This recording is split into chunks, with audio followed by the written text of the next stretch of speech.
नमस्कार। SSC, UPSC, railways या TET, अगर आप इनमें से किसी भी परीक्षा की तैयारी कर रहे हैं तो आज का यह विश्लेषण आपके लिए लिटरली एक गेम चेंजर साबित होने वाला है। आज हम बात करेंगे इंडियन पॉलिटी के एक बहुत ही क्रूशियल टॉपिक की, directive principles of state policy, यानी राज्य के नीति निर्देशक तत्व, शॉर्ट में कहें तो डीपीएसपी। ये एक ऐसा हाई यील्ड टॉपिक है ना, जहां से एग्जाम्स में सीधे सीधे सवाल उठकर आते हैं। तो चलिए बिना कोई टाइम वेस्ट किए इसके कॉन्सेप्ट्स को बिल्कुल आसान भाषा में डीकोड करते हैं। आज के हमारे इस डिस्कशन का रोड मैप कुछ ऐसा रहेगा। सबसे पहले हम डीएसपी का मतलब और इसकी ओरिजिन समझेंगे, फिर इसका नेचर और इसके ऑब्जेक्टिव्स। इसके बाद हम इसके 3 पिलर्स को देखेंगे, कुछ बहुत ही ज़रूरी आर्टिकल्स पर बात करेंगे, मौलिक अधिकारों के साथ इसका क्या फ़र्क है वो समझेंगे, और लास्ट में एक क्विक एग्जाम प्रैक्टिस करेंगे। तो चलिए भाग 1 से शुरुआत करते हैं, अर्थ और उत्पत्ति। आखिर ये डीएसपी है क्या चीज़? देखिए, अगर बिल्कुल आम बोलचाल की भाषा में समझे ना, तो डीएसपी दरअसल कुछ गाइडलाइंस हैं, कुछ निर्देश हैं। ये सरकार को बताते हैं कि भाई देश को चलाना कैसे है और जनता का कल्याण कैसे सुनिश्चित करना है। आप इसे सरकार की एक अल्टीमेट टू डू लिस्ट भी मान सकते हैं। शिक्षा, स्वास्थ्य, रोजगार, समानता, ये सब इस लिस्ट में शामिल हैं। हमारे संविधान निर्माताओं ने सरकार को ये साफ निर्देश दिए हैं कि आप जब भी कोई नई पॉलिसी या कानून बनाएंगे तो इन बातों को हमेशा अपने दिमाग में रखेंगे।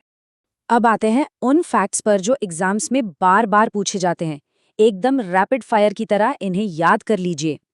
डीपीएसपी हमारे संविधान के भाग 4 में दिया गया है। इसके तहत आर्टिकल्स 36 से 51 आते हैं। और हाँ, सबसे ज्यादा रिपीट होने वाला सवाल, इसे आयरलैंड के संविधान से बोरो किया गया है, यानी वहां से लिया गया है। ये तीनों पॉइंट्स ना आपके फिंगर टिप्स पर होने चाहिए। आगे बढ़ते हैं भाग 2 की तरफ, इसकी प्रकृति और इसके मुख्य उद्देश्य। यहाँ पर एक बहुत भारी भरकम शब्द आता है, नॉन जस्टिशिएबल या गैर न्यायोचित। अब इसका मतलब क्या है? सीधा सा अर्थ है कि आप इन्हें लेकर सीधे कोर्ट नहीं जा सकते।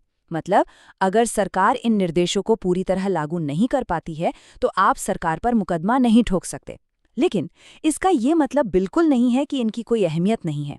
ये देश के शासन के लिए बिल्कुल बेसिक हैं, एकदम रीढ़ की हड्डी की तरह। तो फिर सवाल उठता है कि इन सब का मेन ऑब्जेक्टिव यानी मुख्य लक्ष्य है क्या? देखिए, डीएसपी का सबसे बड़ा गोल है भारत को एक वेलफेयर स्टेट यानी एक कल्याणकारी राज्य बनाना। सरकार का काम सिर्फ टैक्स लेना या प्रशासन चलाना नहीं है, बल्कि समाज में सामाजिक और आर्थिक न्याय दिलाना है। जो हमारे गरीब और कमजोर वर्ग हैं उन्हें ऊपर उठाना और पूरे देश में एक समानता लेकर आना। शॉर्ट में कहें तो हर एक इंसान की लाइफ को बेहतर बनाना। अब देखते हैं भाग 3, डीपीएसपी के 3 पिलर्स या इसके 3 मुख्य प्रकार।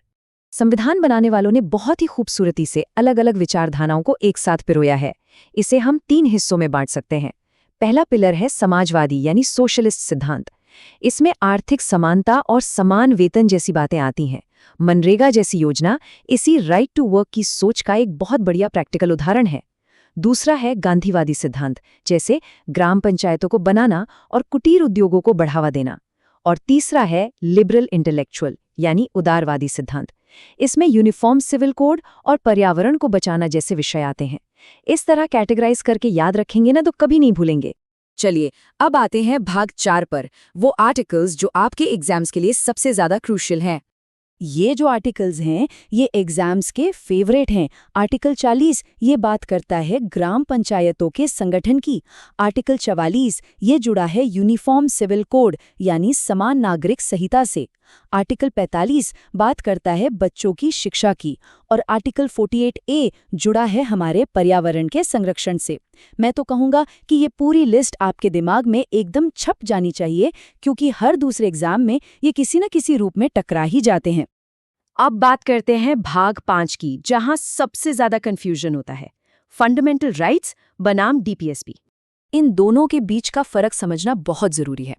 एक तरफ है हमारे मौलिक अधिकार जो जस्टिशिएबल है, मतलब अगर इनका हनन होता है तो आप सीधे न्याय के लिए कोर्ट का दरवाजा खटखटा सकते हैं। ये नागरिकों के अधिकारों पर फोकस करते हैं। वहीं दूसरी तरफ है डीपीएसपी जो नॉन जस्टिशिएबल है, जिसके लिए आप कोर्ट नहीं जा सकते और ये सरकार के लिए बस गाइडलाइंस की तरह काम करते हैं। मतलब एक आपको ताकत देता है तो दूसरा सरकार को उसका फर्ज याद दिलाता है। और अब आ गए हैं हम भाग 6 पर, एक क्विक एग्जाम प्रैक्टिस।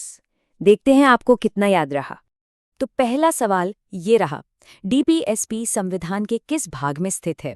आपके ऑप्शंस हैं पार्ट 2, पार्ट 3, पार्ट 4 या फिर पार्ट 5। सोचिए। और इसका सही जवाब है पार्ट 4। अगर आपने यही सोचा था तो आपकी तैयारी बिल्कुल सही ट्रैक पर है। ये बहुत ही बेसिक और इम्पोर्टेंट फैक्ट है। चलिए दूसरे सवाल पर आते हैं। डीएसपी संविधान के किस आर्टिकल से लेकर किस आर्टिकल तक फैला हुआ है? बिल्कुल सही, इसका जवाब है आर्टिकल 36 से 51 तक। ये रेंज आपको हर हाल में याद रखनी है। अब आते हैं तीसरे सवाल पर। यूनिफॉर्म सिविल कोड यानी समान नागरिक संहिता का जिक्र किस खास आर्टिकल में किया गया है? एकदम सटीक सही जवाब है आर्टिकल 44। इसे याद रखने की एक बहुत सिंपल ट्रिक है। 4 और 4 दोनों एक समान है ना, बस इसी से समान नागरिक संहिता या यूनिफॉर्म सिविल कोड को याद रख लीजिए। और अब हमारा आज का आखिरी रिवीजन सवाल। कानूनी तौर पर डीपीएसपी का नेचर यानी प्रकृति कैसी है? क्या आप इन निर्देशों को लेकर सीधे कोर्ट जा सकते हैं? जी नहीं, बिल्कुल नहीं। सही जवाब है नॉन जस्टिशिएबल यानी गैर न्यायोचित। पॉलिटी के लिए ये एक ऐसा कोर कॉन्सेप्ट है जो आपको सोते हुए भी याद होना चाहिए। तो दोस्तों, आज के इस विश्लेषण में हमने डीएसपी के पूरे कॉन्सेप्ट को अच्छे से डिकोड कर लिया है।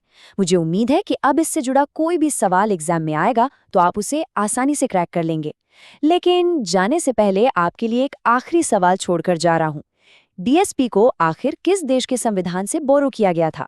इसका जवाब मुझे नीचे कमेंट्स में जरूर बताइएगा।